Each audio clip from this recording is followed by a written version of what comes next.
Despite the fact that Donald Trump wooed disgruntled working-class Americans with promises to protect and even create well-paying jobs, it's not hard to see that these promises were empty and that he's been no advocate for the American worker. The Trump tax cut provided corporations such as AT&T, General Motors, and Wells Fargo with huge tax windfalls with the rationale that these bounties would trickle down to workers in the form of higher wages and protected, if not new, jobs. Each of these companies still laid off workers. In the case of Wells Fargo, while workers saw some wage increases, the company also raised their healthcare contributions. And it's not news to point out that the wealthy and corporations benefited far more from Trump's tax cuts than the average American who saw little impact. So we know the American worker does not have Trump's ear, but is it fair to say that corporate America does when it comes to Trump's policies and governing behaviors?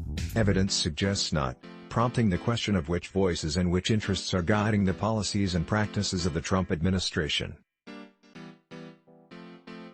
Consider the following. Recently, Walmart's chief executive officer Doug McMillon called for Congress to pass legislation raising the minimum wage, including provisions for periodic increases tied to increases in the cost of living. The call for increasing the minimum wage from corporate leaders is not new. Many others, including Amazon's Jeff Bezos, have urged this legislation for some time. Walmart, however, has long been resistant to such legislation and often singled out for its poor worker treatment and low wages.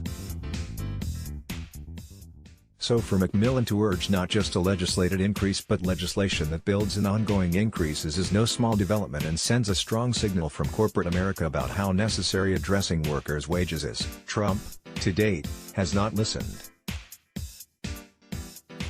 Recently, over 600 companies and industrial trade associations penned a letter to Trump urging him to end the tariffs on China and cease the ongoing trade war, underscoring how the tariffs damage the economy, lead to job losses, and harm consumers, retailers, manufacturers, and tech companies alike weighed in, highlighting the severe and negative effects of the tariffs on farmers, businesses, and families. Trump, to date, has not listened. A recent survey indicates that fully 60% of millionaires support the millionaire tax proposed by Democratic presidential candidate Elizabeth Warren. The tax would cost millionaires 2 cents on every dollar they earn over $50 million and 3 cents on every dollar over $1 billion. Trump, to date, has not listened. In fact, he continues to label Warren and other Democrats socialists for such proposals that involve increasing taxes on the wealthiest Americans. He does not listen to the leaders and winners in U.S. capitalism. So to whom is Trump listening? Or, whose interests is he serving? Well, according to global experts, the ongoing trade war with China has been encouraging an alliance between China and Russia, which poses a significant threat to the U.S. on the global political and economic stage. Jonathan Hill has reported for Global Risk Insights, as sanctions continue, Sino-Russian relations, in many ways a pragmatic response to Western reproach, have been steadily developing. Russia's eastward-leaning strategy, or its pivot to Asia, is largely coming in the form of energy relations and military cooperation with China. And Andrea Kendall-Taylor and David Shulman have reported in Foreign Affairs, Russia and China have long shared a common complaint. Since the end of the Cold War, both powers have been uneasy with the United States and the international order it dominates, which they feel disadvantages them. But although Russia and China may have initially banded together in discontent, their repeated interactions are fostering a deeper and enduring partnership.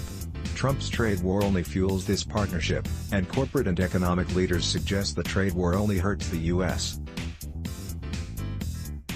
economy, businesses, and workers. And Trump continues to cozy up to Putin, who certainly has no interest in a powerful America with a successful economy, stable political system, and unified nation. Let's also remember our recent history of Trump policies that seem influenced by foreign powers and designed to further foreign interests. Let's not forget that the Republicans were complicit with Trump in altering the Republican platform at the 2016 GOP convention to weaken support for Ukraine, thus making the Ukraine more vulnerable to Russian aggression. Putin could not have penned the platform any more favorably for Russia. and the Republican-led Senate voted not to block the White House's plan to relax sanctions against a Russian aluminum corporation owned in large part by Russian oligarch Oleg Deripaska, whose name is rampantly attached to one-time Trump campaign chairman Paul Manafort. Again, could Putin and the other oligarchs have written a better policy? Let's not forget that Trump earlier had been spouting Russian talking points rewriting the history of Russia's invasion of Afghanistan and that his order to withdraw troops from Syria was widely celebrated in Russia as a victory for Putin and understood as motivated by a call from Turkish President Recep Tayyip Erdogan. The Mueller report, obviously, sought to unearth the extent of the Russian interference and to determine to whom Trump was listening.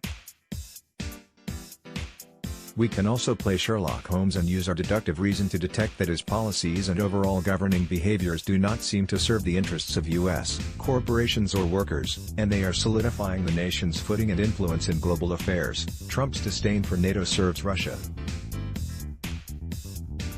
So, let's be clear that Trump is not in any way simply serving the wealthy. His policies raise the serious prospect that he's serving foreign interests and lining his own pockets at the expense of American workers and businesses and, above all, the nation's security.